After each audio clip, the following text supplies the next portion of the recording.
Anxiety. Being afraid of the big bad wolf is one thing. But having an anxiety attack, sudden sheer terror for seemingly no reason at all, is something else altogether. It was a tidal wave of anxiety and fear that just came out of the blue. If you are experiencing this kind of feeling when you are in a huge group of people, then suddenly your heart began racing for no apparent reason, and was having trouble breathing and ran outside to try and get some air. You feel like you're dying. This is particularly a kind of anxiety state called panic attack. Lasted less than an hour. But for the next few days you still felt lightheaded and dizzy. Eventually felt like you're going crazy. Panic attack is a condition known as panic disorder, or twice as common among women as among men, possibly, researchers suspect, because fluctuations in the female hormone progesterone may help trigger the brain mechanisms involved in the attack. We all feel anxious on occasion. Anxiety is a normal part of living.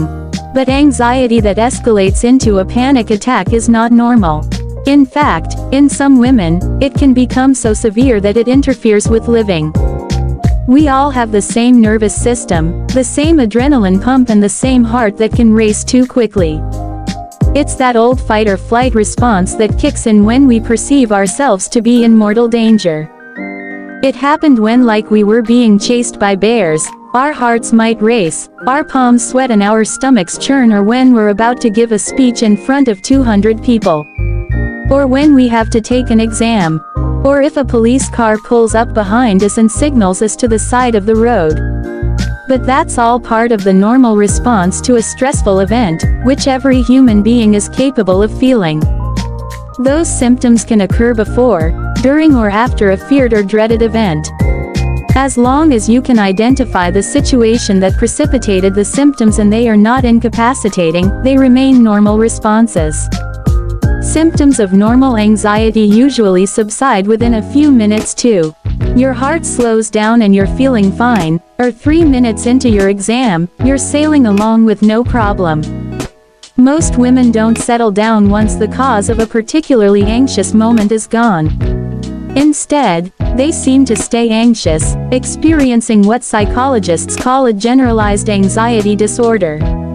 What considered normal anxiety becomes an anxiety disorder when even simple, benign events elicit the fight or flight response.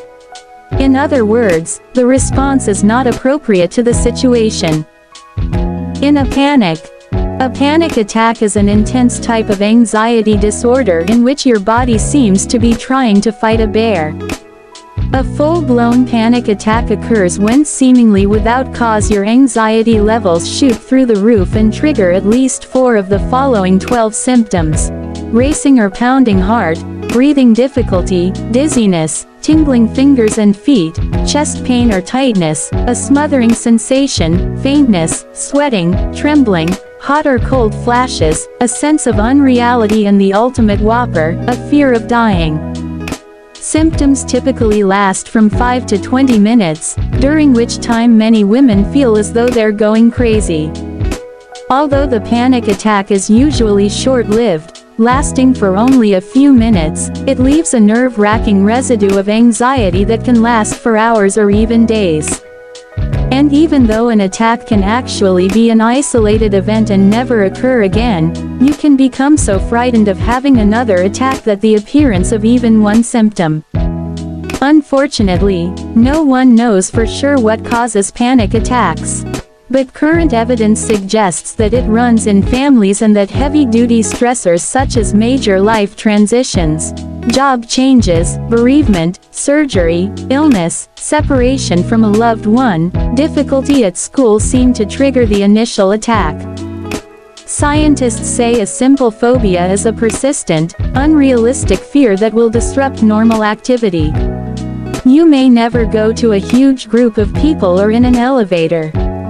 It's not clear how phobias develop. One idea is that this type of fear is a learned response. Something terrible happened in your past.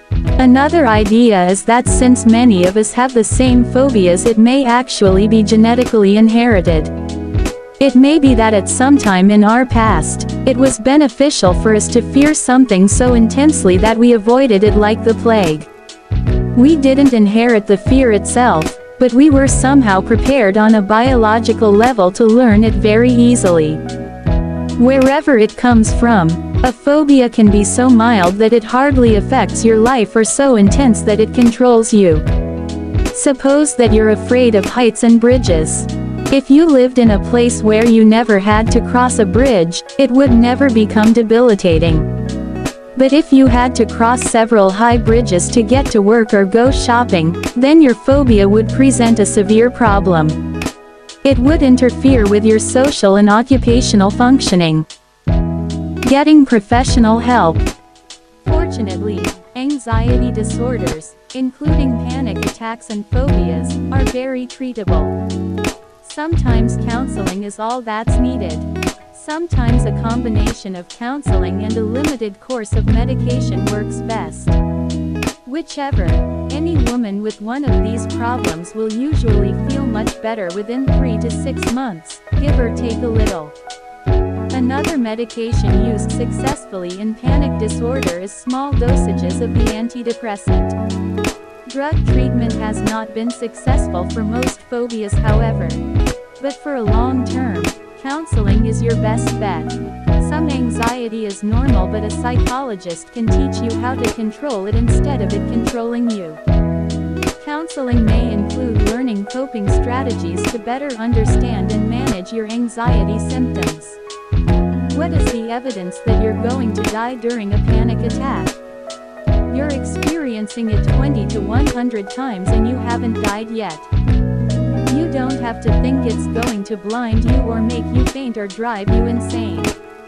You can break that catastrophic spiral of thinking and examine the symptoms for what they are: symptoms of an anxiety disorder, not a life-threatening illness. Treatment also includes reassuring women that they are not going crazy. So many patients have been told that their symptoms are all in their minds. But just because there isn't a physical ailment causing their symptoms doesn't make them any less real. Panic attacks are a documented physiological phenomenon. Your heart really does race, your vision really can blur, your stomach really churns. This is not a psychosomatic. It's not all in your head. Just understanding that something real is indeed happening to your body is a great relief. Sometimes it's all the education people need. For others, muscle relaxation techniques, deep breathing exercises, imagery or even hypnosis can help reduce anxiety to manageable levels. Face to face with fear. Once you can mentally get to handle on your fear, your psychologist will likely want you to put it to a test.